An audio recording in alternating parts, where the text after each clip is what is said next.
Implode in the Big Apple versus the Mets tonight. They lose by double digits. We're breaking it all down next on the Locked On Twins postcast.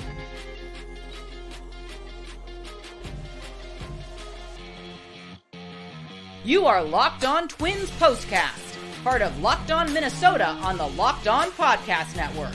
Your team every day.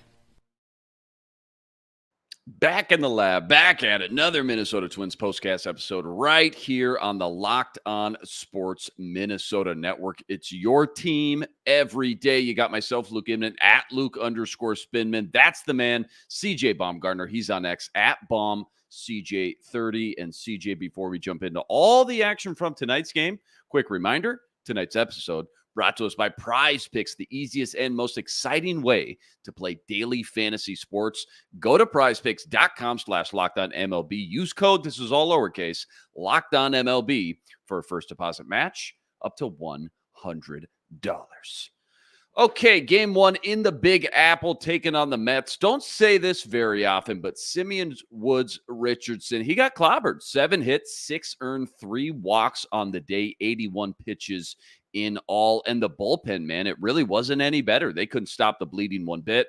Staumont specifically, 5 earned runs on the night. They went through, 4 bullpen arms until they finally just waved the white flag and conceded and just said, hey, bring in Matt Wallner to pitch. And that went about exactly how you would expect, to be honest. Twins down 15-1, and really just one of those games where it felt like after about the third inning, they just never really had a chance. I know Ryan Jeffers hit a solo shot at the end to make it 15-2.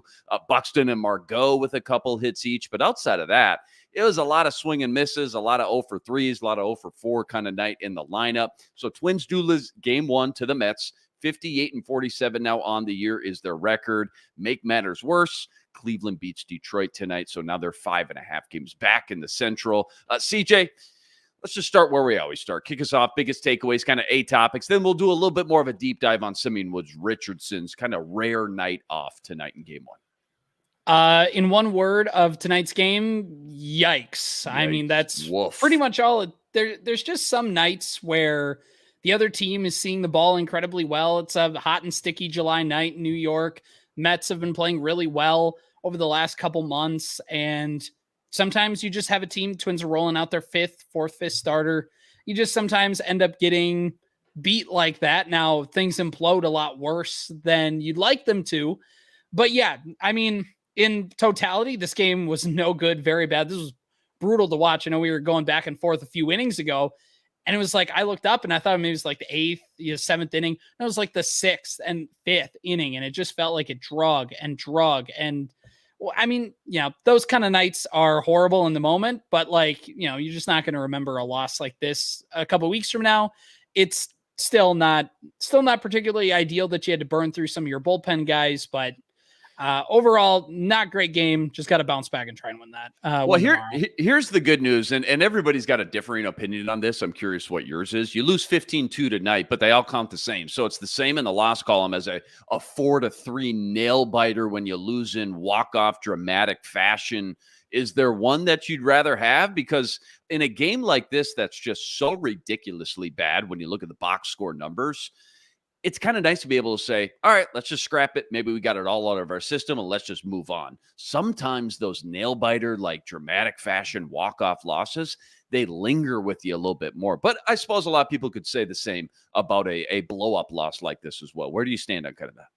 I mean, yeah, it kind of just depends, where you go. The Twins pitched Brock Stewart tonight, and I feel like they would have wanted to use him in a more high-leverage spot, but also, he just got off the IL, so maybe this is kind of like a good opportunity to slowly work him back in. Now, he got hit pretty hard, so, right. But overall, if you have a blowout loss, it's like, hey, we're not going to use a ton of our high-leverage guys.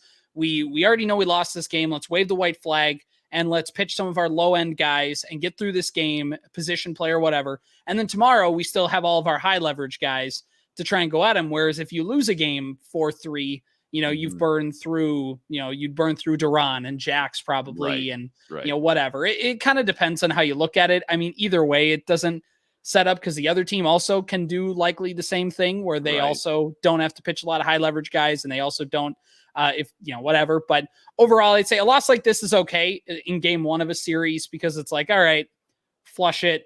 You got 2 more to kind of come back around and try and win that. I mean, overall, just emotionally, it's tougher coming back from some of those walk-off ones where you feel like you had it. It's easier. Right. I don't know. I have no basis for this, but I feel like it's easier to just go, nah, not our night. We'll try. I do too. I mean, when it's just so ridiculous, when you just get obliterated, start to finish, head to toe, top to bottom, I just feel like 162 games, you're going to have a couple in both columns, right? You're going to dip your toes in both pools, couple brutal, dramatic walk-off losses and a couple blow-up losses as well. I just feel like sometimes these ones are a little easier, like you said, to flush and just move on to the next day. Simeon Woods Richardson kind of touched on it, but only 3 1/3 inning. I can't remember the last time he didn't go at least 4, if not 5 innings. Honestly, you'd have to go way back in the game log. I feel like 7 hits, 6 earned, 3 walks. Left the night with just 2 Ks. 2 Ks he got in the first inning, by the way, as well. Wolf. Was he just due for a night like this after so many rock solid, consistent efforts, start in, start out, or what do you think went wrong tonight? Well, I mean, yeah, I feel like every once in a while you're just going to have a start where you're just not as productive and you don't go as long. And Simeon Woods Richardson, not typically an innings eater. He's typically a guy that goes 5 2/3, maybe 6 innings, although felt like he'd been pitching better as of late lengthwise, like he'd been getting to go a little bit longer. But yeah, he's a rookie pitcher. You're on the road in New York. The Mets have been playing well. You're going to have one of those. And early on, it felt like, he wasn't getting hit hard. It felt like early on, it was a lot of just the Mets were able to hit it above the second baseman and in front of Kepler. You know what I mean? Like in front, past Castro, in front of Kepler, it felt like a lot. And they were just getting these, not cheap singles, but cheap singles where it felt like, oh, okay, all right, well, he didn't hit the ball hard, whatever. And then as the game went on and he got through that order a third time and it already looked like things were getting away. And Rocco was like, all right, well, if we're going to wave the white flag in this game, let's see if Woods Richardson can maybe, let's see if he can clean up his own mess a little bit here. And he just wasn't able to, and the Mets were able to tee off on him a little bit more. You're going to have a start like that where it felt like early on, the thing about Woods Richardson, though, is it was like death by 1,000 paper cuts. Yeah. And then when that lineup rolled over that final time, everybody was able to fully time him up and tee off. And it's why Rocco has been very cautious with Simeon Woods Richardson a third time through the lineup. Not that this would happen every time. Yeah. Right. Like not like this would happen every time, but it's the cautionary tale a little bit. Mm-hmm. Yeah. And again, normally we've been able to lean on the bullpen, but tonight they just couldn't stop the bleed. I mean, Cole Sands was good. 1 inning, totally fine. Ring him up, set him down. Stallmount was a disaster. 3 hits, 3 walks, 5 earned runs when it was all said and done. Only recorded 1 single out on the night. Okert comes in after him, cleans up the mess kind of best he can, but he got into a jam of his own, right? A walk, a hit by pitch. Brock Stewart, next guy in line, 4 hits, 2 earned runs. And then it was Matt Wallner's turn. I mean, double-digit run losses, like giving up double-digit runs to begin with, is kind of ridiculous no matter how you slice it. But you mentioned the Mets have been kind of red hot lately. How much credit should we just kind of give the Mets for just being the better team at the plate tonight too? Like, what was your assessment, I guess, of the bullpen and just kind of how things unraveled? How concerning is it to see them kind of unravel the way they did? I mean, the Twins bullpen has felt like it's been running on fumes the last few weeks where it's like, even with the All-Star break, it's just felt like they have been kind of on pins and needles a little bit, which is why it'll be fascinating to see what happens with the trade deadline tomorrow to see if they add to that unit. But it feels like they're just kind of running out of gas a little bit, and everybody kind of goes through that at some point in the season. But yeah, I mean, I'd say you probably give it about 60, 55, maybe 60 to the Mets, and then 45, 40 to the Twins. Of like, it's not a great outing, but when every single pitcher you throw out there gets rocked, you might just have to tip your hat and say, all right, they came in with a good game plan today and they executed, and it was their night. Like we talked about before, when a blowout's like this, it's like, all right, you know what? It was just their night. There's not much you can do. Pack it up and try again tomorrow. And I feel like that's what I'm going to lean more towards, but it doesn't absolve the Twins of just getting shelled. Like you said, like you gave up 15 runs in a game. Right. You don't just, you can't just go, oh, well, little all the time. No big deal. No, you're right. And again, especially after you got that absolute gem from Bailey Ober yesterday, going 8 innings, you hoped everybody would be a little bit more fresh, ready to roll. Not the case, though. Quick injury news we should touch on. Jose Miranda suffered that head contusion yesterday. I guess what's the kind of final verdict, if you will? What's going to be the game plan, with him now moving forward, I guess? And any new information? Well, I think Audra Martin was talking during the Bally broadcast, and she was mentioning that he's day to day, and he passed all the tests, all the concussion tests, and they've been monitoring him, and it looks like he's good. He's been day to day. Of course, he just got off the injured list. I think it was game number 1 back or game number 2, and of course he gets hit in the head with a 95-mile-an-hour fastball, brutal, which is not ideal. And he's day to day. So he could be back in the lineup tomorrow. They might give him another day to rest. Interesting note that Corey Provis brought up in the TV broadcast is I believe the Twins are playing a lefty tomorrow. And, Jose Miranda, of course, would be the guy to put in that lineup. So if he's ready to go and 100%, you'll likely see him in the lineup tomorrow. If he's not, then maybe, I have a little bit more cause for concern. But the fact that they're not putting him on the IL is a good sign right now. Yeah, to your point, we're going to find out real quick by tomorrow if the dude's ready to roll or not, because if he's even somewhat close, it feels like now would be the time to throw him in. Again, you can't be cautious enough with those head injuries, though, concussions, all that stuff. Got to be careful, but we're going to find out pretty quick tomorrow if he is close to 100%. Rocco report time, favorite or least favorite mover decision from today's game. So game 1 versus the Mets, the Rocco report, it says what? Well, like I talked about earlier, I found it fascinating that he kept Woods Richardson in, and maybe I'm overthinking it a little bit. Maybe I'm galaxy braining myself here, but I felt like, he already kind of knew that the game was getting away from Woods Richardson, and halfway through the game, the inning was already starting to get away, and it felt like he kept giving him one more batter. And I wonder if that was we're already down and we might just concede this game anyways. So, everybody talks about giving a guy a chance to work through it in a real game situation. Everybody thinks it always happens when a team is winning. Mm-hmm. This is the opposite, where this is a low leverage spot because you're losing and it has a chance to get away. Well, let's see if he can get out of his own mess. And if he doesn't, well, we're already going to lose the game, and we give him a chance to work through that in real time. Maybe that's not what his thought process was. I thought that's what his thought process was. And the other thing, and this more on the lighter side, bringing Matt Wallner into pitch. I did not think they were going to do that, because Matt Wallner was a pitcher in college for Southern Mississippi and then converted back to being a hitter once he got drafted by the Twins. He threw ephesus up there. I was waiting for him to actually get in his form and get up there and start throwing, because the guy's got a cannon in right field. He can throw a fastball. Yeah. But I think if he throws out his arm in a blowout situation, I think the Rocco report would not be very strong. Yeah, I don't even want to think about something like that. Plenty more deep dive from this one, plus nerdy stat of the day. That's all coming up right after this. Quick reminder, tonight's episode brought to you by eBay Motors. Passion, drive, patience, the formula for winning championships is also what keeps your ride or die alive. And eBay Motors, they got everything you need to maintain your vehicle and level it up to the ultimate peak performance. Superchargers, roof racks, exhaust kits, LED headlights, they got it all. And whether you're into speed, power, or style, they got you covered with over 122 million parts for your number one ride or die. You'll always find exactly what you're looking for. And with eBay's Guaranteed Fit, your part guaranteed to fit your ride every time, or your money back, with all the parts you need at the prices you want. Easy to turn your car into the MVP and bring home that win. Keep your ride or die alive at ebaymotors.com. Eligible items only. Exclusions apply. eBay's Guaranteed Fit, only available to U.S. customers. Real quick, before we talk trade deadline, kind of teased it, but Bailey Ober, go off, young fella. Career high 11 Ks, 8 innings pitched, 1 hitter. Come on. I know he doesn't do that every time. Nobody does. But is he still kind of underrated somehow, some way?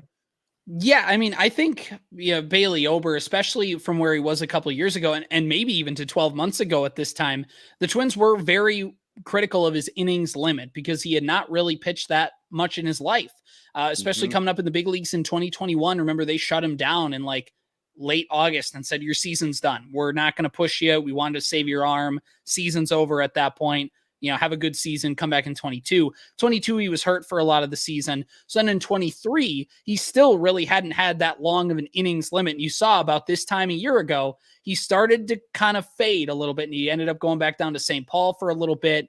And now this season, he's pitched a complete game, and now he's pitched an 8-inning one, and he's pitched 7. Like, Rocco is not afraid to let him go deep into games because he hits the strike zone, he gets soft contact, he gets the fly balls that stay in the ballpark that they need them to do. But it's fascinating. And, it's to talk about, the quick hook and whatever in the last few years, it just goes to show that the more that Ober has been in the big leagues and the more trust he's earned the trust of Rocco Baldelli to go deeper into those games. And again, when the Twins have a 5-run lead, it's easier to let him go all 9 innings, or go 8 innings, I should say. Right. But overall, I think it's been a testament to what he's been able to do in developing his game and all that stuff. Could be in a mid to late round pick to get developed through the system and come up. But he was a guy who the Twins were very watchful of his innings, and it shows his development that they're very comfortable with him this late in the season because I don't think he's missed the start all year. They feel very comfortable with him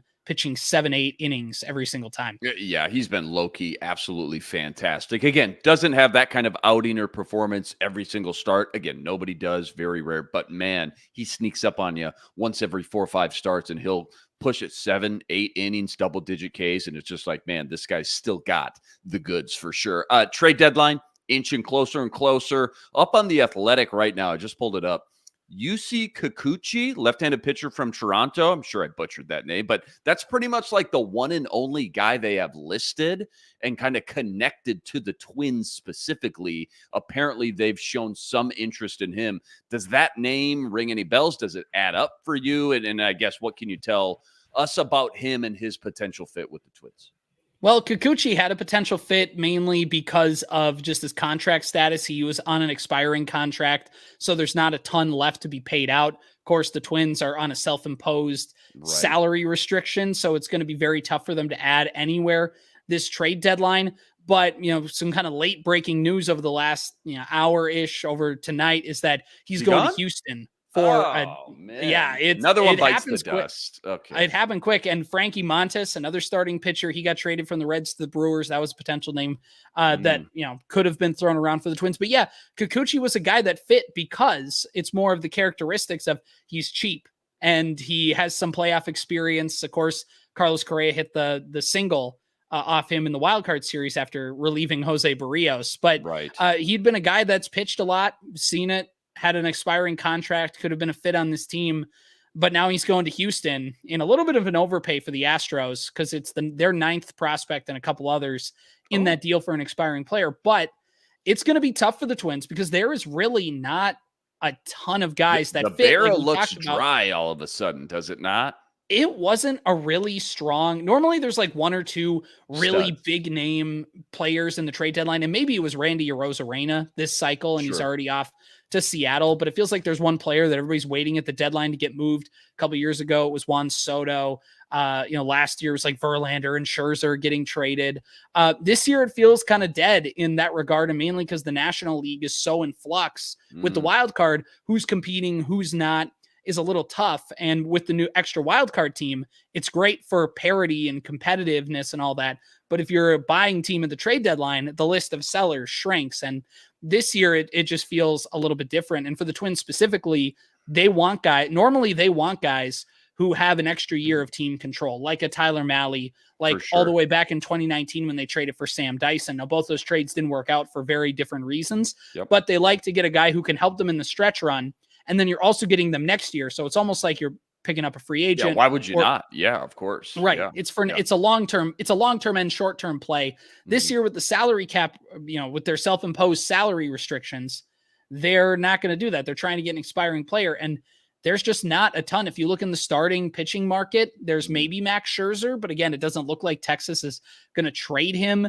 There's Blake Snell of San Francisco as a starting pitcher, but he has he's making $31 million this year. So, even though most of that salary has already been paid, I don't think the Twins are going to pay the rest of that. and he's got a player option, which he'll probably opt out of, but he hasn't pitched that great this year, and that's $38.5 million next year for him sitting on the table. So it feels like I know. It feels like the Twins' only move really is to get a left-handed reliever is probably the play to add to the bullpen mix. And there's just not a lot out there for them to go get. Boy, deflating, kind of depressing news, especially, again, you're 5.5 games back from Cleveland. You know, if you get everybody back and healthy, you can make a serious run. But just knowing finally ready to probably make a little mini splash. Again, self-imposed salary cap, like you said, but still probably normally in this situation at the deadline, most years would go make a move or two. Just doesn't sound like there's a lot of great options. Now, do you have one name for us we can just write down, keep in the back of our mind?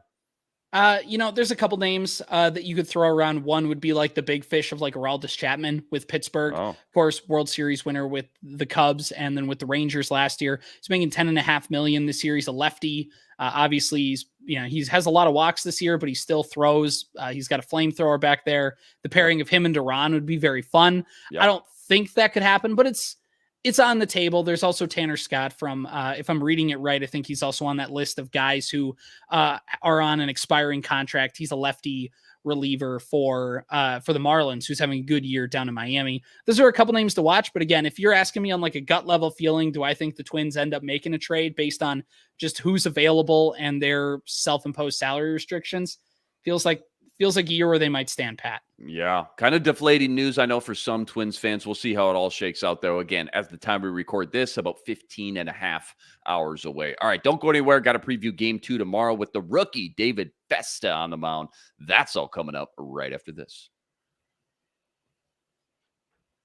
Quick reminder, tonight's episode also brought to us by Prize Picks. Prize Picks, America's #1 fantasy sports app with more than 3 million members to date. And for me and my money, it's by far the easiest and most exciting way to get in on all the action while you watch your favorite sports and you watch your favorite players. All you got to do, so simple. You pick more or you pick less on 2 or more player stats, and you watch the winnings roll in. Baseball season, obviously in full swing. So whether it's strikeouts, RBIs, home runs, you name it, they got it. Take your pick on more or less and add them to your Prize Picks entry today. Plus, they now offer Apple Pay for quick and easy deposits into your account all season long. Download the Prize Picks app today. Use code, this is all lowercase, Locked On MLB for a first deposit match up to $100. All right, Game 2 tomorrow. David Festa back on the mound. What's this matchup look like on paper? And when it comes to Festa specifically, I guess what's 1 or 2 things you're really hoping to see from him tomorrow? Well, what I'm hoping to see for Festa mainly is just what Simeon Woods Richardson wasn't able to do today, which can you get to the 5th inning mark and keep the team still in the game? That's the baseline. That's just the bare minimum. What do I expect from him? If he can just do that overall, even if he gives up a few runs, as long as the team's somewhat in the game by the time he leaves, will be a passable score for me. But, when you think about Festa as a minor leaguer, he was a guy that had some control issues. And it felt like when he got up here, he was really trying to make sure that he hammered the strike zone because his walk rate has been pretty good at 4.5%. But you look at his exit velocity and it's average exit velocity allowed, and it's 89.3, which is just slightly above the league average of 88.5 miles an hour off the bat, which means that he's been around the zone. He's made an effort to make sure he throws strikes, but sometimes that's not always a good thing if you're a hitter and you know that even no matter how his stuff's been good, he throws a good fastball. But if you know that it's coming, or if you know he's always going to be around the zone, it's just better for a hitter to prepare for. So it'll be fascinating to see if he can try to find that happy medium of pounding the strike zone, but also not allowing something, when you hit a certain part of the strike zone, are you hitting that outer third, and how much of the plate is it moving more into the middle third, or vice, whatever. But overall, just is he going to be able to get a lot of strikes without giving up too many very hittable pitches? Before we close up shop, we got to end with at least, I should say, probably the only positive from the day, because the Bally Comcast fiasco is finito, finally finished once and for all. Sounds like fans with Comcast can start watching their Twins again as early as Thursday night's game. What else can you tell us about the whole thing? I guess just in general, how everything went down, like what changed, I guess, and what's maybe like the top 2 or 3 bullet points everybody should know. Well, I think the biggest thing with everything and reading all the articles is that Comcast wanted to drop Bally because of subscriptions and cord cutting and whatever. They wanted to move the Bally sports channels, not just for Minnesota, but across the country for places like Detroit and Cleveland and where Texas and all across the country. And they wanted to move them from the basic cable package to like the premium cable package. And Bally said no. And that's what kind of led to the initial shutdown. And now it's been down for weeks. Now they finally agreed to this new deal. And I believe if I read kind of the stuff right, it sounds like Comcast won in their negotiating bit. And it looks like they are back, but it looks like you're going to have to pay a little bit more on the package. Eventually, right? Not for this season though, right? Or is that right away? I'm trying to find the spot where it says. I thought somebody tweeted out, eventually you're going to have to pay 20 more bucks. It felt like maybe not right away. I'm assuming that means this season you're fine, next season. But yeah, I wonder if it's like right now you're good, like you're grandfathered in, whatever. Yeah, but yeah, like as soon as things go on, I'm looking through the ESPN article right now. The deal, which applies to the 15 regional sports networks, yada, yada. If they're subscribed to Xfinity's, the bankrupt owner of Bally Sports Channels allows fans to watch live games if they are subscribed to Xfinity's Ultimate TV. It's the most expensive cable package. Xfinity customers who upgrade to the Ultimate package by August 30th can get it free for a 3-month trial period, after which it will cost an additional $20 a month, according to a spokesperson. So that's how it works. I see. Okay. August 30th, the big date that we got to circle on our calendars. That was a brutal stretch though for fans, man. I know that really put a bad taste in some people's mouths, probably that they'll probably never forget, I would assume, but I'm just glad it's over. And who knows, maybe this is a turning point now for the team itself, knowing that, okay, half the state is now tuning back in and watching them every night, rooting them on. Who knows? We got to get out of here. Always fun talking Twins with you. Twins got smoked tonight in game 1, 15-2, 5.5 back from Cleveland now in the AL Central. Game 2 tomorrow. First pitch, another 6:10 p.m. start time. Again, David Festa on the mound for that one. Huge shout out to all the everydayers out there that always make us your first listen. Rest assured, we'll be back each and every game right here to break it all down. Quick reminder as well, got to go check out all of CJ's work on X at BombCJ30. Plus all the work he's always ripping up over at ZoneCoverageMN.com as well. Anything new? I haven't asked you in a while. I haven't checked. Anything new as of late you've worked on we can go check out, Twins related?